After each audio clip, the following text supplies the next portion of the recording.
যারা ইংরেজিতে বক্তব্য রাখবে ইনশাআল্লাহ আপনারা শুনবেন। আকাশ, তুমি রেডি থাকবে? হ্যাঁ, আমানুল্লাহ, আকাশ, তোমরা সকলে রেডি থাকবে।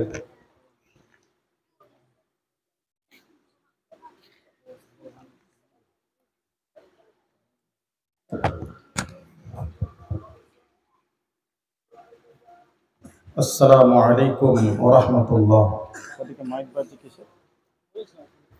বাজে বল, ওদিকে মাইক বাজছে, শুনছে না হালকা। আসসালামু আলাইকুম ওয়া রাহমাতুল্লাহ। ইন্নাল হামদালিল্লাহি নাহমাদুহু ওয়া নাস্তাঈনুহু ওয়া নাস্তাগফিরুহু ওয়া নাউযু বিল্লাহি মিন শুরুরি আনফুসিনা ওয়া মিন সাইয়্যাতি আ'মালিনা। من يهده الله فلا مضل له ومن يضلله فلا هادي له وأشهد أن لا إله إلا الله وحده لا شريك له وأشهد أن محمدا عبده ورسوله أما بعد أعوذ بالله من الشيطان الرجيم بسم الله الرحمن الرحيم قل أرأيتم إن أصبح ماؤكم غورا فمن يأتيكم بماء معين بسم الله الرحمن الرحيم فقلت استغفروا ربكم إنه كان غفارا ويرسل السماء عليكم مدرارا ويمددكم بأموال وبنين ويجعل لكم جنات ويجعل لكم أنهارا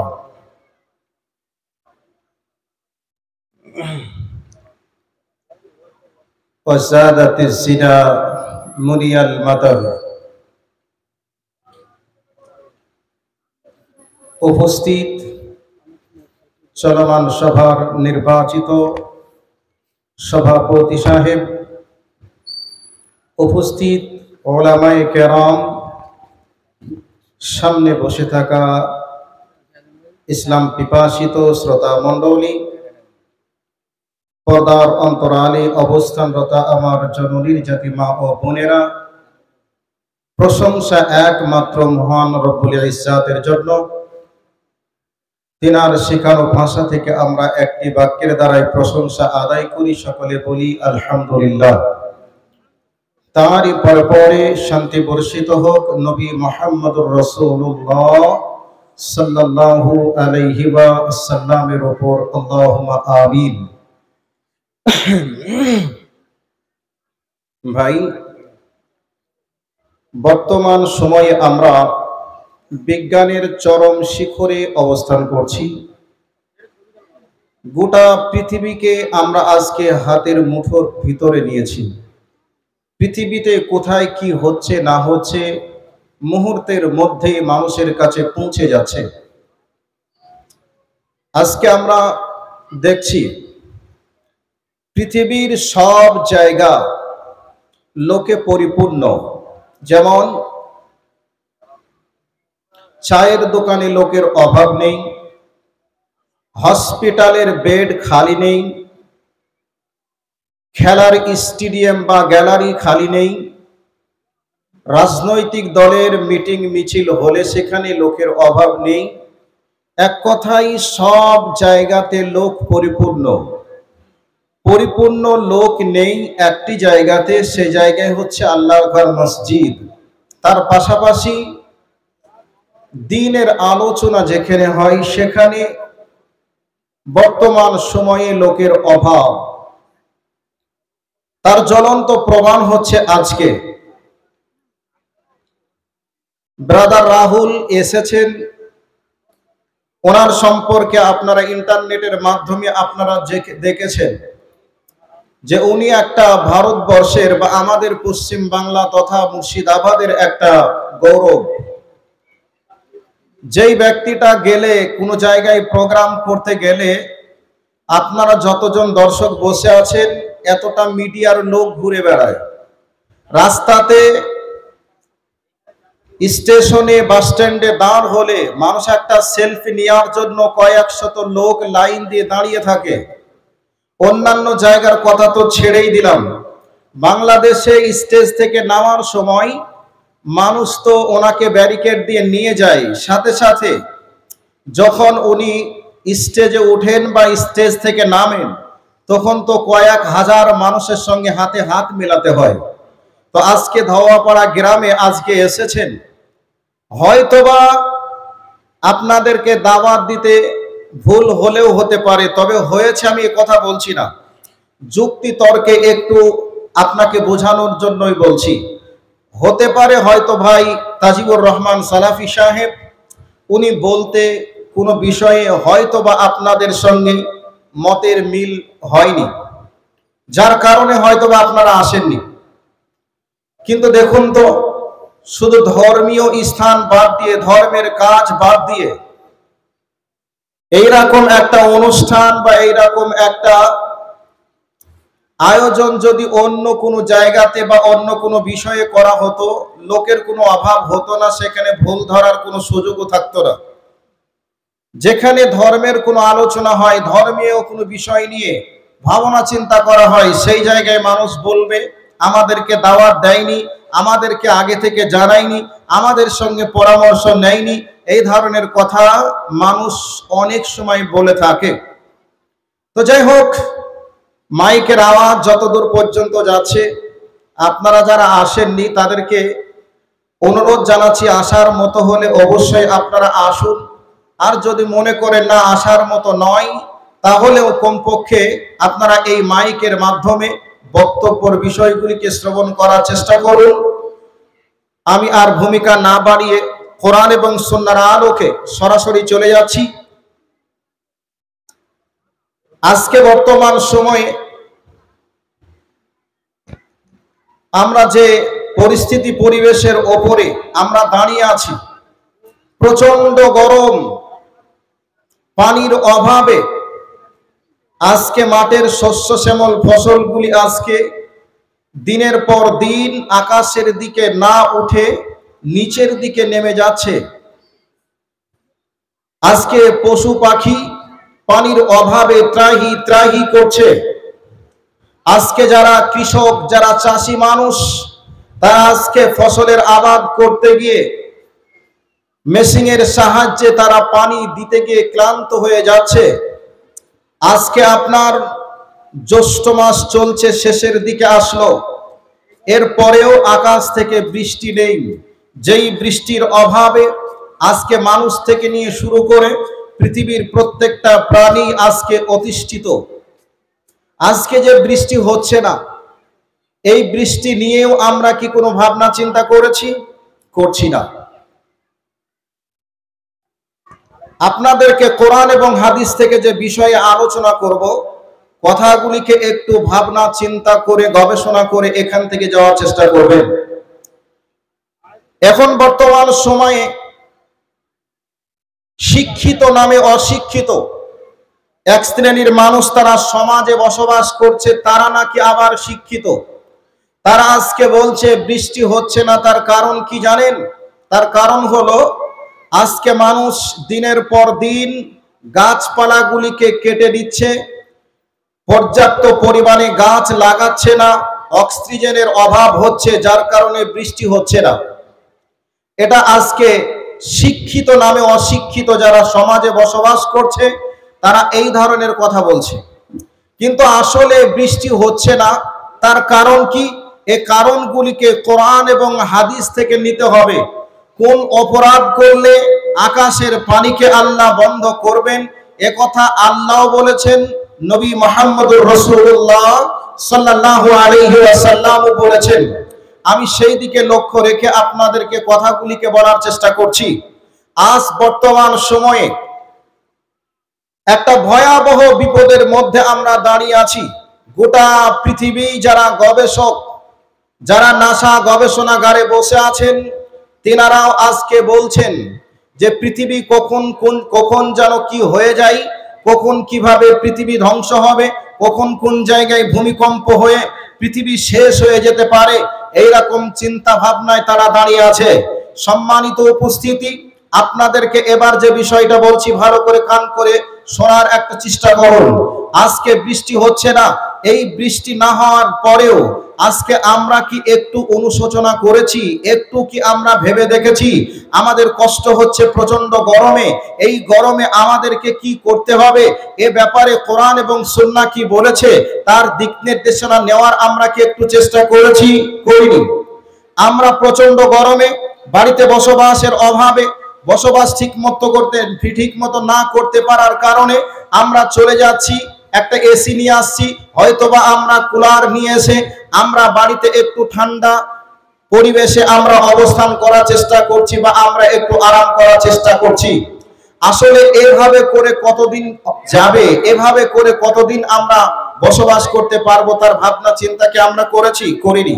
এরপরে আবার একটা কথা বলছি যে আজকে আমরা গরমের হাত থেকে বাঁচার জন্য আমরা এসি লাগালাম, আমরা কুলার লাগালাম, গাড়িতে এসি লাগালাম, বাড়িতে এসি লাগালাম, বাথরুমে এসি লাগালাম। আচ্ছা বলুন তো, যারা আজকে মাঠে কাজ কাম করছে, কৃষি কাজ করছে, এই সমস্ত মানুষগুলি আজকে তারা কিভাবে কৃষি কাজ করবে? পানি যদি না হয় জমিন কি আর ফসল দিবে না? জমিন যদি ফসল না দেয় তাহলে মানুষ খাবে কি? পশু প্রাণীগুলি খাবে কি? না খেয়ে তো মারা যাবে।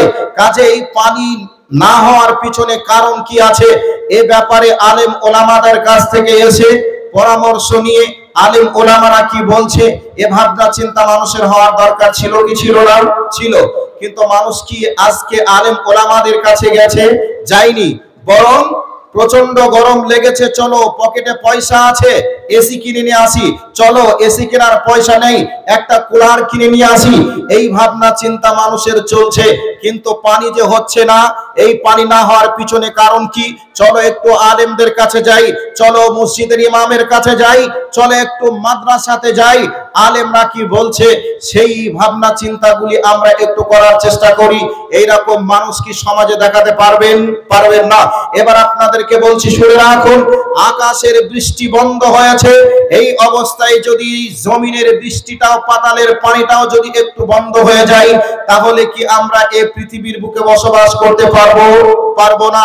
এবার আপনাদেরকে বলছি, আল্লাহ সুবহানাহু ওয়া তাআলা তিনি বলছেন, কুল আরাআইতুম ইন আসবাহা মাউকুম গাওরান ফামান ইয়াতিকুম বিমাইন মাইন। আল্লাহ সুবহানাহু ওয়া তাআলা বলছেন, হে নবী তুমি বলো, যদি কোন এক ভোরে পাতালের পানির লেয়ারকে যদি আল্লাহ সুবহানাহু ওয়া তাআলা নিচের দিকে নামিয়ে দেয় তাহলে এমন কি কোন শক্তি আছে, এমন কি কোন বৈজ্ঞানিক আছে, এমন কি কোন ইঞ্জিনিয়ার আছে আবার পাতাল থেকে পানি উঠিয়ে তারা জীবিকা নির্বাহ করবে, চাষাবাদ করবে? চাষাবাদ তো দূরের কথা, মানুষ যে একটু পানি পান করে তারা সুস্থির নিঃশ্বাস ফেলবে, এইরকম সুযোগও পাবে না। তাই আল্লাহ সুবহানাহু ওয়া তাআলা বলছেন, যদি এই নিচের পানি একটু নিচের দিকে নামিয়ে দেওয়া হয় তাহলে পৃথিবীর কোনো বৈজ্ঞানিকের বাবারও ক্ষমতা হবে না, পৃথিবীর কোনো মেশিনের ক্ষমতা হবে না যে পাতাল থেকে পানি তুলে মানুষ একটু খেয়ে দুনিয়াতে বেঁচে থাকবে। সেই আল্লাহ সুবহানাহু ওয়া তাআলা তিনি আমাদের ভুল পথে চলার অপরাধে আজকে তিনি আকাশের পানিকে বন্ধ করে দিয়েছেন। এবার যদি জমিনের পানিটাকেও বন্ধ করে দেন তাহলে তো আমরা না খেয়ে মারা যাব। তাই হাদিসে কুদসির মধ্যে এসেছে, ওয়াজাদাতিজ জিনা মুলিয়াল মাতার, যখনই পৃথিবীর মাটিতে ব্যভিচার নামক অপরাধটা বেড়ে যাবে তখনই আকাশের পানি বন্ধ হয়ে যাবে। হাদিসে কুদসি প্রমাণ করে ব্যভিচার নামক অপরাধটা পৃথিবীতে বেড়ে গেলেই আল্লাহ সুবহানাহু ওয়া তাআলা তিনি আকাশের পানিকে বন্ধ করে দিবেন। তিরমিজি শরীফ, সুনানে ইবনে মাজার 4019 নম্বর হাদিসের মধ্যে 4টা পয়েন্টের কথা বলা হয়েছে। তার মধ্যে একটি পয়েন্ট হলো নবী করিম সাল্লাল্লাহু আলাইহি ওয়াসাল্লাম বলেছেন, মানুষ যখন যাকাত দেওয়া বন্ধ করে দিবে, মানুষ যখন যাকাত দেওয়াকে জরিমানা মনে করবে তখন আল্লাহ সুবহানাহু ওয়া তাআলা আকাশের পানিকে বন্ধ করে দিবেন। আজ বর্তমান সময়ে মানুষ তো যাকাত দেয় না, তারপরে কেউ যদি দেয় তাহলে সেই ইচ্ছা মতো যাকাত দেয়। আবার সেই ইচ্ছা মতো বলতে আপনারা হয়তো অস্পষ্ট থাকলেন, একটু বুঝিয়ে বলার জন্য বলছি। কেউ যদি যাকাত দেয় তাহলে কি করে? সেই ব্যক্তি যাকাত দেয় টাকার যাকাত টাকা দিয়েই দিতে হবে, কিন্তু টাকা দিয়ে যাকাত না দিয়ে সে ব্যক্তি মার্কেট থেকে কয়টা কাপড়, কয়টা লুঙ্গি, কয়টা শাড়ি কিনে নিয়েছে, মানুষকে যাকাতের টাকা দিয়ে কাপড় বিতরণ করে, এইরকম সিস্টেম বর্তমান সময়ে চলছে কি চলছে না? চলছে। অতএব আপনাদেরকে বলতে চাই, মানুষ যখন যাকাত দেওয়াকে জরিমানা মনে করবে, মানুষ যখন যাকাত দেওয়া বন্ধ করে দিবে, আল্লাহ সুবহানাহু ওয়া তাআলা তিনি আকাশের পানিকে বন্ধ করে দিবেন। আল হাদিসে কুদসির মধ্যেও পাওয়া গেল এবং সুনানে ইবনে মাজাহ 4019 নম্বর হাদিসের মধ্যেও পাওয়া গেল। এবার আপনাদেরকে বলছি, আল্লাহর নবী জনাবে মুহাম্মদুর রাসূলুল্লাহ সাল্লাল্লাহু আলাইহি ওয়াসাল্লাম বলছেন, আকাশ থেকে আর কোশ্চিন কালেও বৃষ্টি হতো না যদি এই পৃথিবীর বুকে চতুষ্পদ প্রাণী না থাকতো। চতুষ্পদ প্রাণী আছে বলেই আজকে আমরা মাঝে মধ্যে বৃষ্টি পাচ্ছি। যদি এই প্রাণীগুলি না থাকতো তাহলে আকাশ আর পানি বর্ষণ করতো না, আমরা না খেয়ে মারা যেতাম। আমাদের গাড়িতে আর এসি থাকতো না, বাড়িতেও আর এসি থাকতো না, বাথরুমেও আর এসি থাকতো না। আপনাদেরকে বলতে চাই, কোরআন এবং সুন্নাহর আলোকে যদি আমরা জীবন যাপন না করি তাহলে অতীতে যেমন ভয়াবহ বিপদ নেমে এসেছিল, আজ বর্তমান সময়ে যেমন নেমে এসেছে, এরপরেও আমাদেরকে পৃথিবী ছেড়ে চলে যেতে হবে, কিচ্ছু করার নেই। এবার আপনারা বলবেন যে অতীতে কি এ ঘটনা ঘটেছে? আপনাদেরকে একটু বোঝানোর জন্য কোরআনের আয়াতে চলে যাই। সূরা নূহের মধ্যে আল্লাহ সুবহানাহু ওয়া তাআলা তিনি বলেছেন, ফাকুলতু ইস্তাগফিরু রাব্বাকুম ইন্নাহু কানা গাফফারা ওয়া ইউরসিলিস সামাআ আলাইকুম মিদরারা ওয়া ইউমদিদুকুম বিআমওয়ালিন ওয়া বানিনা ওয়া ইয়াজআল লাকুম জান্নাতিন ওয়া ইয়াজআল লাকুম আনহারা। আল্লাহ সুবহানাহু ওয়া তাআলা তিনি বলেন, হযরতে নূহ আলাইহিস সালাতু ওয়াস সালামের যুগে একবার প্রবল খরা দেখা দিল। আকাশ থেকে বৃষ্টির অভাবে মাঠ পুরো একবারে তামার আকার ধারণ করলো। এই পজিশনের উপরে হযরতে নূহ আলাইহিস সালাতু ওয়াস সালাম তিনি তিনার জাতিকে বলেছিলেন, হে আমার জাতি, আজকে তোমরা যে অপরাধে লিপ্ত হয়েছো, অপরাধ তোমরা যদি বন্ধ না করো তাহলে আল্লাহ সুবহানাহু ওয়া তাআলা তোমাদেরকে বৃষ্টি প্রদান করবেন না। কাজেই তোমরা আল্লাহর দিকে ফিরে এসো, আল্লাহর কাছে তওবা করো। এই কথা হযরত নূহ আলাইহিস সালাতু ওয়াস সালাম বলেছিলেন। নূহ আলাইহিস সালাতু ওয়াস সালামের জাতি মানিনি। একটা কথা আপনাদেরকে এখানে দিলাম। নাম্বার 2, হযরতে মূসা আলাইহিস সালাতু ওয়াস সালামের জামানায় প্রবল খরা যখন দেখা দিল, হযরতে মূসা আলাইহিস সালাতু ওয়াস সালামের কাছে মানুষজন আসলো, এসে বলছেন, হে নবী মূসা, তুমি তো আল্লাহর নবী, কাজেই আজকে পানির অভাবে মাঠের পশু পাখি মানে গাছপালা থেকে নিয়ে শুরু করে পশু পাখিগুলি আজকে পানির অভাবে ত্রাহি ত্রাহি করছে।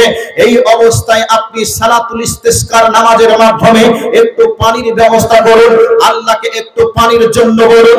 হযরতে মূসা আলাইহিস সালাতু ওয়াস সালাম তিনি তিনার লোকজনকে নিয়ে ময়দানে চলে গেলেন ইস্তিসকার নামাজের মাধ্যমে পানি চাওয়ার জন্য।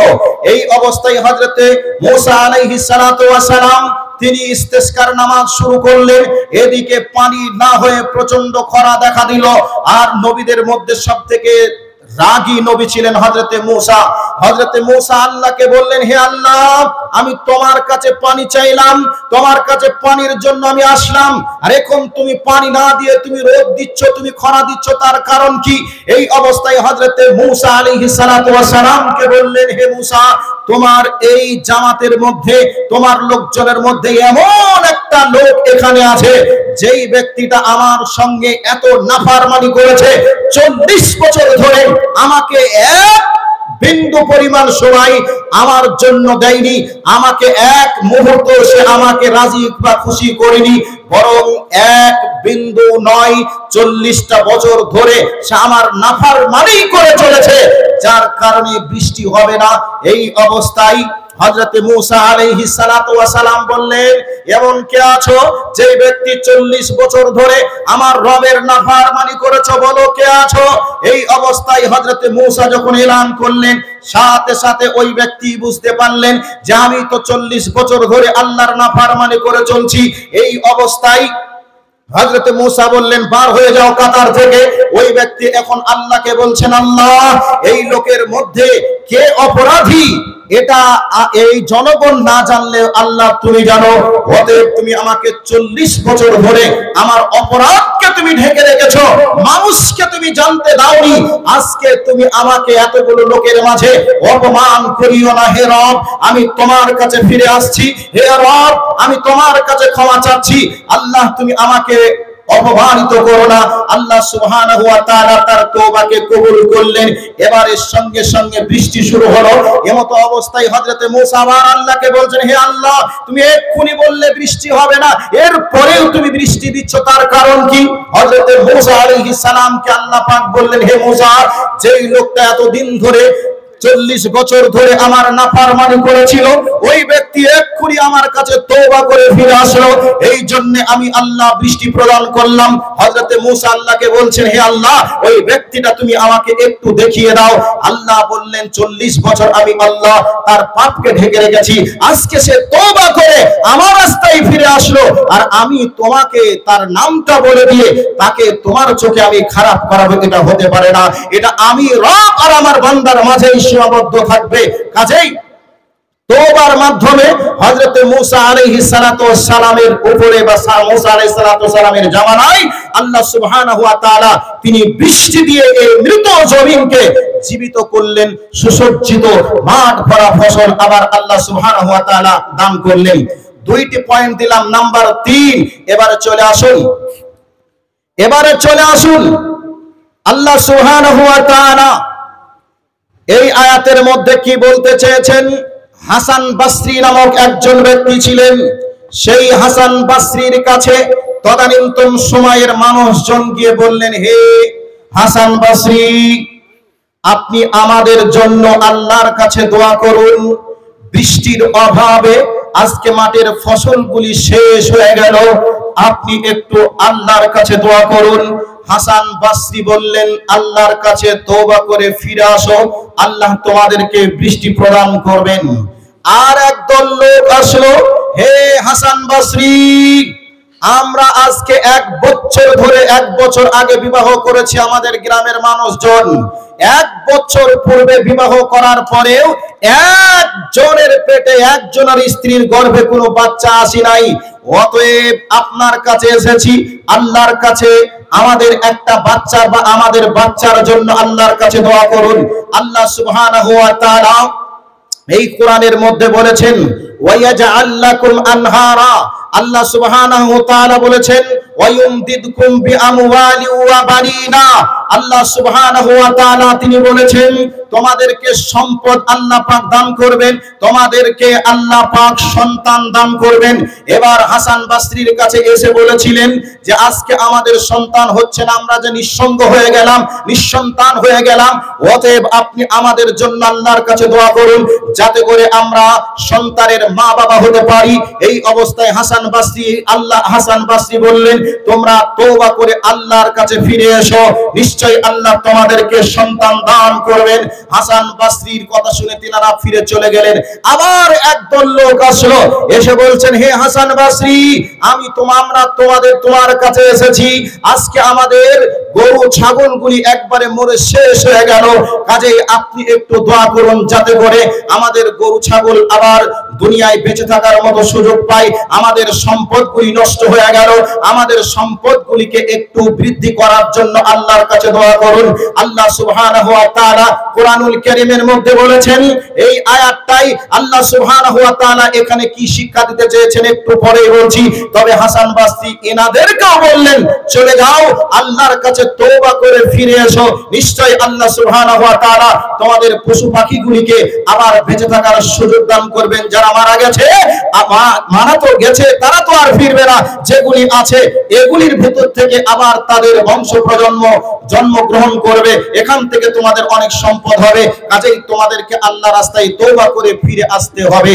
আল্লাহ সুবহানাহু ওয়া তাআলা তিনি কি বলতে চেয়েছেন, فقلت استغفروا ربكم إنه كان غفارا ويرسل السماء عليكم مدرارا তোমরা আল্লাহর কাছে তওবা করে ফিরে আসো নিশ্চয়ই আল্লাহ সুবহানাহু ওয়া তাআলা আকাশ থেকে বৃষ্টি বর্ষণ করবে ওয়ায়ুরসিলিস সামা আলাইকুম মিদরারা ওয়া ইউমদিদকুম বিআমওয়ালি ওয়া বানিনা আল্লাহ সুবহানাহু ওয়া তাআলা তোমাদেরকে সম্পদ বৃদ্ধি করবেন সাথে সাথে তোমাদেরকে সন্তান দান করবেন ওয়া ইয়াজআল লাকুম জান্নাতি ওয়া ইয়াজআল লাকুম আনহারা এবং আল্লাহ সুবহানাহু ওয়া তাআলা তোমাদেরকে পানির মাধ্যমে ঝর্ণার প্রবল ঝর্ণার পানি প্রবাহ করার মতো সুযোগ আল্লাহ সুবহানাহু ওয়া তাআলা তোমাদেরকে দান করবেন কাজেই তোমাদেরকে পানি নিতে হলে আল্লাহর কাছে তওবা করে ফিরে আসতে হবে বর্তমান সময়ে আজকে আমরা এমন একটা মুহূর্তে বসবাস করছি এমন একটা পরিস্থিতিতে বসবাস করছি প্রচন্ড গরম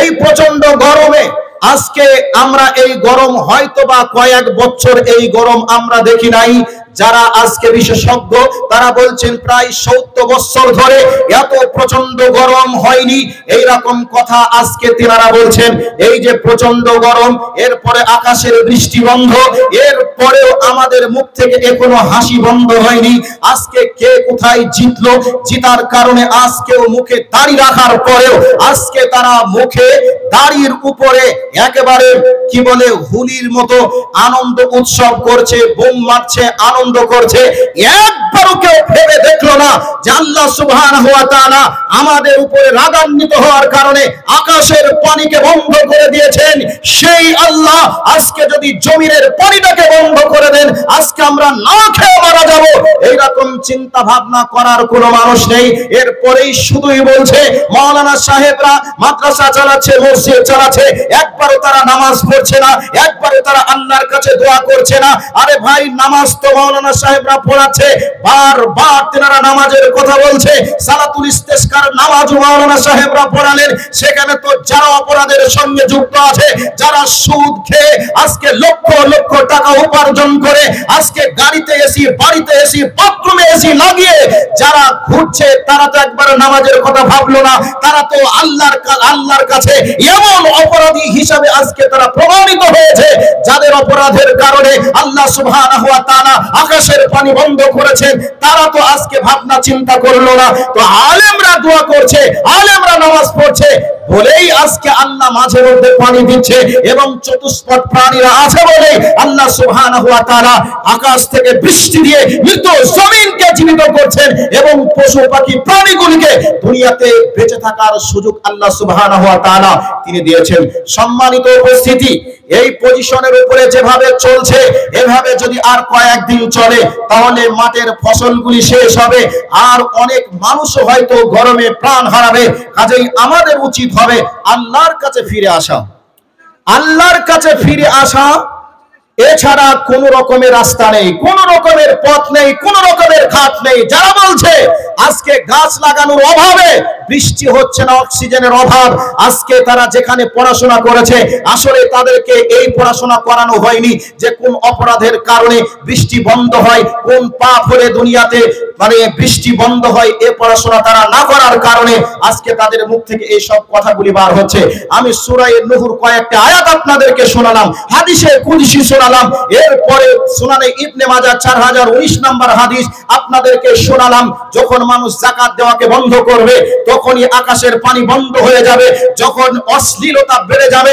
তখন আল্লাহ সুবহানাহু ওয়া তাআলা নানান রকমের বিপদ আপদ মুসিবতের সম্মুখীন মানুষকে করাবে এই কথাগুলি হাদিসের মধ্যে এমন ভাবে বিশ্বনবী আমার বলেছেন মনে হচ্ছে জানো এই 11 জুন তারিখে বিশ্বনবী আমার পৃথিবীর কোন জায়গায় এসে জানো দেখে দেখে পরিস্থিতির কথাগুলি বলে গেছে একেবারে দিনের আলোতে যেমন পরিষ্কার দেখা যায় সেই রকম বাস্তবে নবীজির 1400 বছর আগেকার ভবিষ্যৎবাণীগুলি দিনের আলোর মতো পরিষ্কার দেখা যাচ্ছে বোঝা যাচ্ছে মিলে যাচ্ছে এরপরেও যে কথাগুলি বিশ্বনবী বলেছেন সে কথাগুলি একের পর এক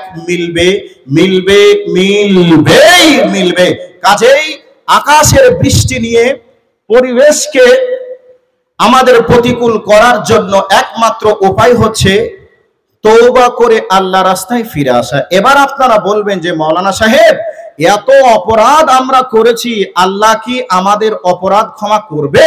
এ কথাটা আপনাদের অনেকের মনে প্রশ্ন জাগতে পারে, অনেকে ভাবনা চিন্তা আপনারা করতে পারেন। তো এবার আমি এদিকে বলতে গেলে সময়ের অনেকটাই প্রয়োজন হবে, তো ওই দিকে আর যাচ্ছি না, যেহেতু আমার সময় কাছাকাছি চলে এসেছে। আমি এবার আপনাদের কাছে বলতে চাই যে এত অপরাধ করার পরেও আমরা আল্লাহর কাছে ক্ষমা পাবো? আল্লাহ আমাদের তওবাকে কি কবুল করবে? আল্লাহ কি আমাদের উপরে বৃষ্টি বর্ষণ করবে? এরকম চিন্তা ভাবনা অনেকের মনে থাকতে পারে। দেখুন, যখনই মানুষ বিপদের সম্মুখীন হয়েছে তখনই মানুষ ছুটে আলেম ওলামাদের কাছে গিয়েছেন। আলেম ওলামারা যে দিক নির্দেশনা দিয়েছেন সেই দিক নির্দেশনা অনুসারে মানুষেরা চলেছেন। আল্লাহ পাক বিপদ থেকে মুক্তি দিয়েছেন। যখনই বিপদ আসবে তখনই আমাদের সম্পর্ক হবে কার সাথে? একবার কথা বলুন, কার সাথে? আল্লাহর সাথে। যখন দেখবেন বিপদ এসে গেছে, আর বাঁচার উপায় নেই, এই অবস্থায় আল্লাহর কাছে ফিরে আসা, আল্লাহর ঘর মসজিদে চলে যাওয়া। এবার বলবেন আল্লাহ কি অপরাধগুলিকে ক্ষমা করবেন? জি, যুগে যুগে কালে কালে এই বিপদ এসেছেন। কোরআন হাদিসের প্রেসক্রিপশন আলেমরা দিয়েছেন, প্রেসক্রিপশন অনুযায়ী চলেছেন, আল্লাহ বিপদকে উঠিয়ে নিয়েছেন। নূহ আলাইহিস সালামের জামানার কথা বললাম, হযরতে মূসা আলাইহিস সালাতু ওয়াস সালামের জামানার কথা বললাম, হযরতে হাসান বসরি রহমতুল্লাহ আলাইহির যুগের কথাও আপনাদেরকে শোনালাম। সেম আজ বর্তমান সময়ে যেটা চলছে, এ সময়ের মানুষের উচিত হবে আলেম ওলামাদের কাছে গিয়ে পরামর্শ নেওয়া, আলেম ওলামারা যে কথা বলবেন সেই কথা অনুযায়ী চলা। এবার বলবেন যে মাওলানা, আমাদের অপরাধকে কি আল্লাহ ক্ষমা করবেন? এ ব্যাপারে আল্লাহ সুবহানাহু ওয়া তাআলা কি কোথাও কি প্রমাণ দিয়েছেন? জি, দিয়েছেন। আমি আপনাদেরকে একটা হাদিস শোনাচ্ছি, শোনানোর পরে আপনাদেরকে দুইটি কোরআনের আয়াতের দিকে নিয়ে যাব। আল্লাহর নবী জনাবে মুহাম্মদুর রাসূলুল্লাহ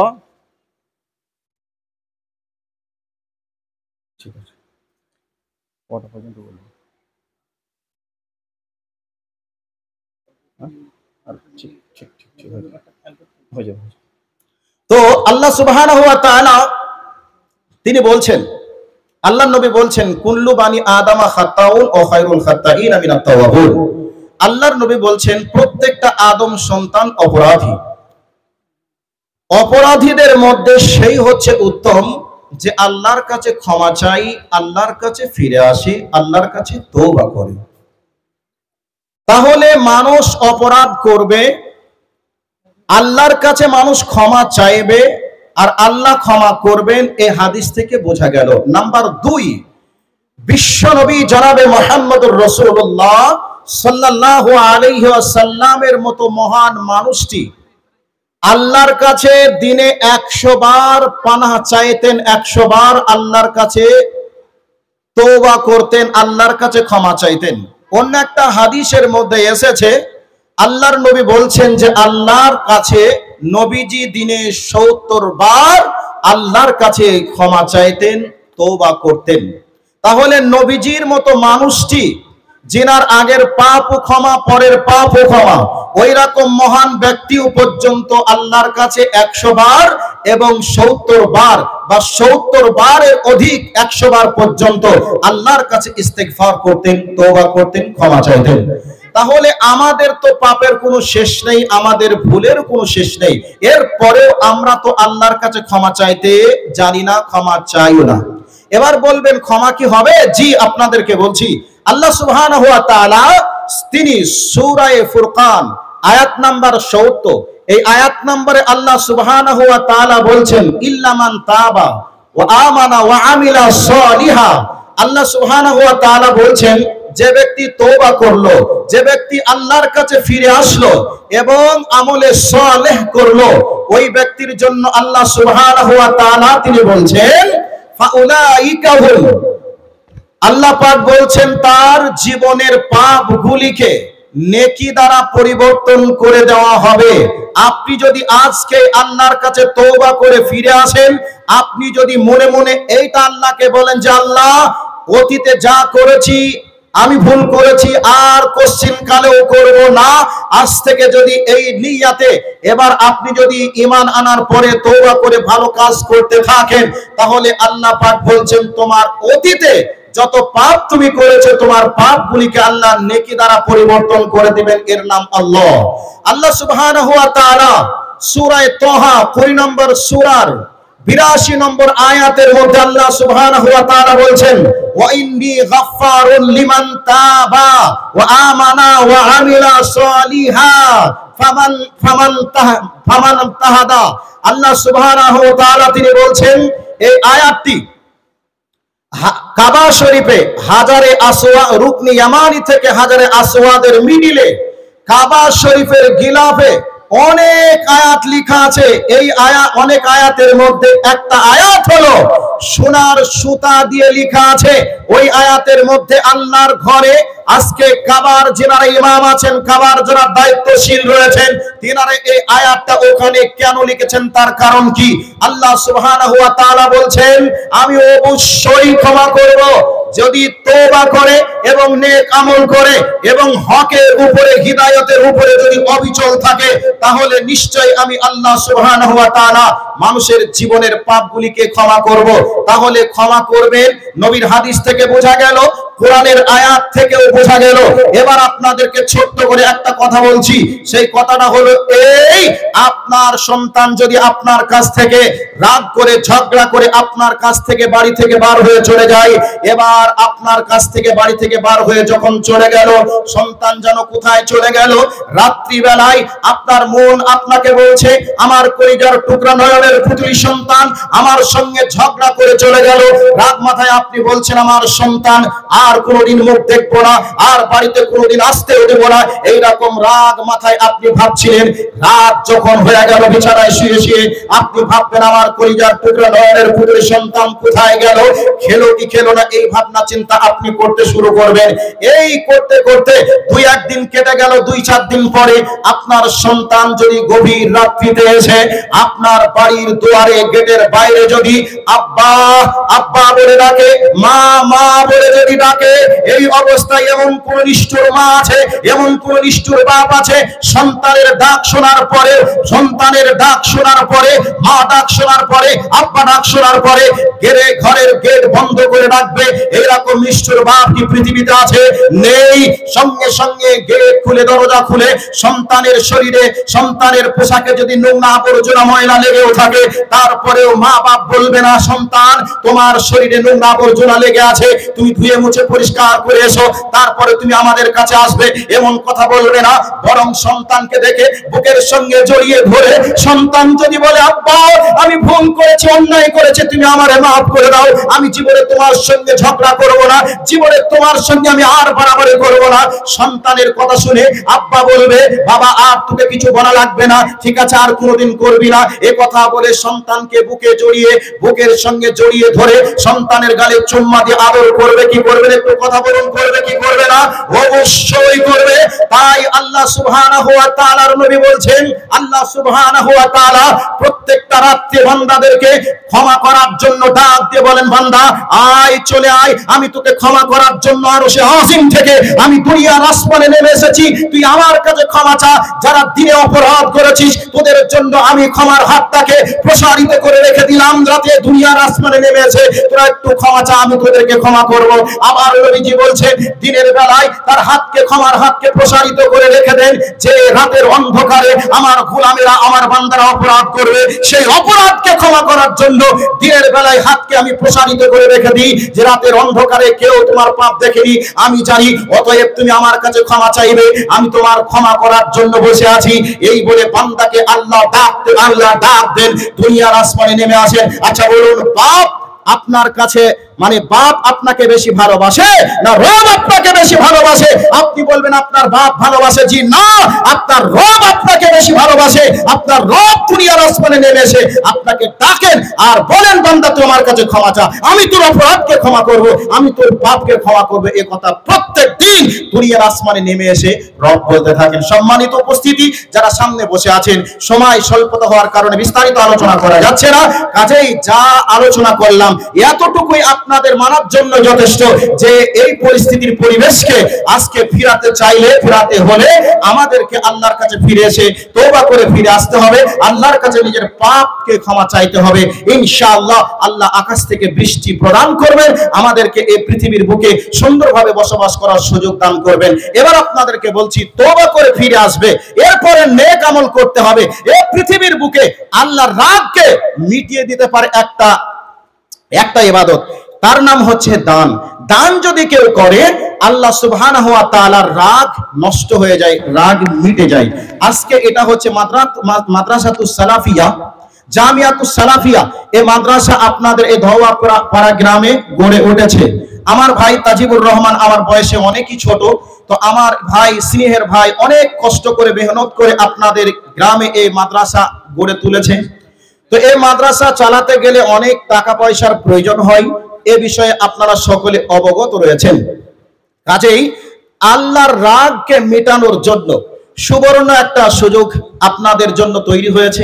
আপনারা ইচ্ছা করলে মাঝে মধ্যে 1000, 2000, 100 ইট, 200 ইট, 500 ইট, 1000 ইট, বালু, সিমেন্ট, রড, পাথর এগুলি দিয়ে মাদ্রাসার জন্য সাহায্য করবেন। এদিকে মাদ্রাসা চলবে, মাদ্রাসার দ্বীনের খেদমত করবে, পাশাপাশি আপনার জিন্দেগীর পাপ ক্ষমা হবে, আল্লাহ রাব্বুল আলামিনের রাগ মিটে যাবে, পরকালে আপনি জান্নাতুল ফিরদাউসের মেহমান হতে পারবেন।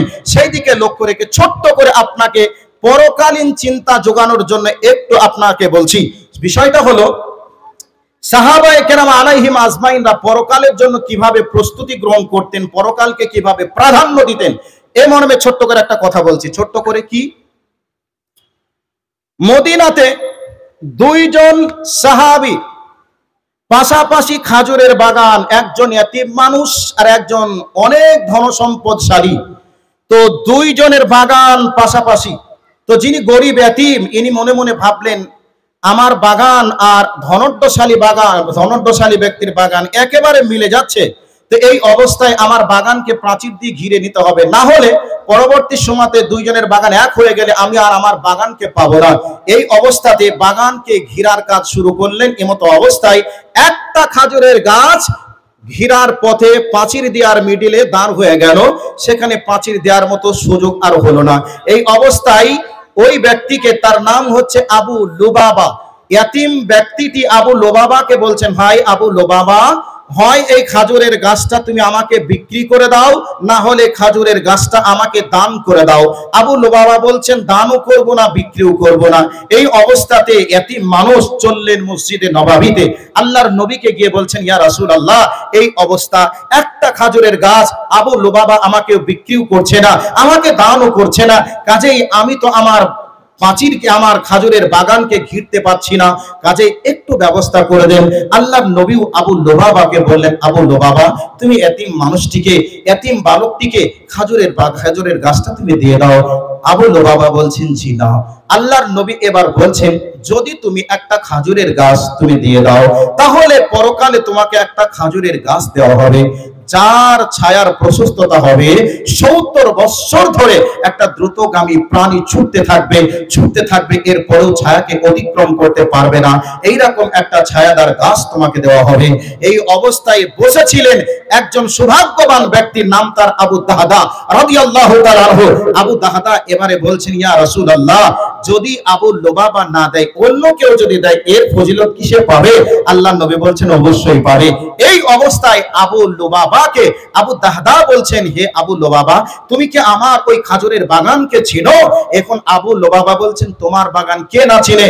তোমার বাগান তো অনেক প্রসিদ্ধ, মদিনার একটা বাগান, যেই বাগানে 600 খাজুরের গাছ আছে, বাগানের ভিতরে একটা বাড়ি আছে, বাগানের ভিতরে একটা কুয়া আছে, কাজেই তোমার বাগান সম্পর্কে আমার অবশ্যই যথেষ্ট ধারণা আছে। এই অবস্থায় আবু লুবাবাকে আবু দাহদা বলছেন, ভাই তুমি খাজুরের গাছটা তুমি আমাকে দিয়ে দাও, আমার বাগানটা তুমি নিয়ে নাও। আবু লুবাবা বলছেন হয়তোবা আমার সঙ্গে ইয়ারকি করছেন, মজাক করছেন। তো আবু লুবাবা বলছে, আবু তাহাদা বলছেন তোমার সঙ্গে ইয়ারকিও করি না, মজাকও করি না, আমি তোমাকে বলছি খাজুরের গাছটা দিয়ে দাও, বিনিময়ে আমি তোমাকে বাগানটা দিয়ে দিব। এই অবস্থায় আবু লুবাবা বলছেন ঠিক আছে তোমাকে গাছ দিয়ে দিলাম। আবু তাহাদাও বলছেন আমি তোমাকে বাগান দিয়ে দিলাম। এই দৃশ্যটা আল্লাহর নবী দেখছেন পাশে বসে বসে। এই অবস্থায় দেওয়া দিয়ে হয়ে গেল। আবু তাহাদা এবার ছুটলেন বাড়িতে, বাড়িতে গিয়ে বলছে উম্মে তাহাদা, হে তাহাদার মা কোথায় আছো, তুমি বার হয়ে চলে এসো, বাড়ি ঘর ছেড়ে দাও, তাড়াতাড়ি তোমার ছেলে মেয়েদেরকে নিয়ে চলে এসো। আবু তাহাদার স্ত্রী ভাবছেন স্বামী তো এইরকম বাড়ির বাইরে থেকে ডাক দেয় না, কেন যেন আজকে ডাক দিচ্ছে, কি হলো? এই অবস্থায় উম্মে তাহাদা তখন বলছেন কি হলো, বাড়ির ভিতরে না এসে বাড়ির গেট থেকে কেন ডাক দিচ্ছেন? এই অবস্থায় আবু তাহাদা বলছেন আমি খাজুরের বাগানকে বিক্রি করে দিয়েছি। এই অবস্থায় ওনার স্ত্রী বলছেন আমাদের এই বাগানকে কিনলো সেই রকম ব্যক্তি কে মদিনায় আছে? এই অবস্থায় আবু তাহাদা বলছেন আমি জান্নাতের একটা খাজুর গাছের বিনিময়ে আমি আমার বাগানকে দান করে দিয়েছি, কাজেই তুমি বাড়ি থেকে বার হয়ে চলে এসো। ওনার স্ত্রী বলছেন তাই তুমি খাজুর গাছ, জান্নাতের একটা খাজুর গাছের বিনিময়ে বাগান সহ সব দান করে দিয়েছো, খুব ভালো কাজ করেছো। কাজেই একটা কথা ওনার স্ত্রীও বললেন না, হাসতে হাসতে খাজুর গাছ পরকালে জান্নাতে পাবো এই আশাতে বাগান সহ সব দান করে দিলেন। 600 খাজুর গাছের একটা বাগান, সে বাগানটা কত বড় হতে পারে, আর সেই বাগানের দামই বা কত হতে পারে? শুধু বাগানই ছিল না, ওই বাগানের ভিতরে একটা বাড়ি ছিল, একটা কুয়ো ছিল, পানির ব্যবস্থা ছিল। তাহলে দেখুন পরকালে একটা খাজুরের গাছ পাবে, এ কথাটা যখনই শুনেছে সাথে সাথে বাগান সহ বাড়ি সহ দান করে দিলেন আল্লাহ রাস্তায় জান্নাতে খাজুরের গাছ পাওয়ার জন্য। কাজেই আমি আপনাদের কাছে বেশি থাকবো না, মাত্র 5টা মিনিট। এই 5টা মিনিটে আপনাদেরকে বলতে চাই আপনাদের এই মাদ্রাসা গড়ে উঠেছে আপনাদের গ্রামে, এই মাদ্রাসায় যদি আপনি দান করেন আপনার টাকাতে মাদ্রাসা চলবে, মাদ্রাসার বিল্ডিং তৈরি হবে, ওই বিল্ডিং কিয়ামত পর্যন্ত থাকবে, কবরে শুয়ে শুয়ে আপনি যুগ যুগ ধরে নেকি পাবেন। এই তো কয়েকদিন মানে নভেম্বর ডিসেম্বরে 6 জন কোরআনের হাফেজ তারা পাগড়ি পাবে। এইরকম ভাবে কিয়ামত পর্যন্ত মাদ্রাসায় পঠন পাঠনের কাজ চলবে। আপনার টাকার মাধ্যমে মাদ্রাসা তৈরি হবে, বিনিময়ে এই মাদ্রাসার জন্য দিনের খেদমত চলবে। এদিকে আপনার দানে আল্লাহ সুবহানাহু ওয়া তাআলা খুশি হয়ে আল্লাহ সুবহানাহু ওয়া তাআলার রাগ মিটে যাবে। বিনিময়ে আল্লাহ রাব্বুল আলামিন আপনার জন্য দুনিয়া থেকে চলে যাওয়ার সাথে সাথে জান্নাতের ব্যবস্থা করবেন। এমন কেউ কি আছেন যিনি বলবেন এই মাদ্রাসার জন্য 2,000 টাকা দেব? একজন কেউ আছেন যিনি বলবেন আমি 1,000 ইট দেব? কেউ কি বলবেন যে আমি 2 বস্তা 5 বস্তা 1 বস্তা সিমেন্ট দেব? কেউ কি আছেন যিনি বলবেন 1,000 টাকা দেব? দেখুন আবু দাহদা তিনি একটা বাগান দান করে দিলেন। আপনার কাছে বাগান চাইনি, আপনার কাছে 10,000 20,000 টাকাও আজকে চাইনি। কেউ কি আছেন যিনি 1,000 সর্বপ্রথম একজন মার্দে মুজাহিদ হিসাবে একজন বলবেন 2,000 টাকা দেব? একজন কেউ কে আছেন যিনি বলবেন আমি 1,000 টাকা দেব? একজন কেউ আছেন যিনি বলবেন আমি 1 বস্তা সিমেন্টের দাম দেব? একবার নারায়ে তাকবীরের আওয়াজ দিই দেখি কে আছেন। একটু আপনাদের ঈমানি চেতনা, আমাদের ঈমানি স্পিরিট পরীক্ষা করার জন্য একটু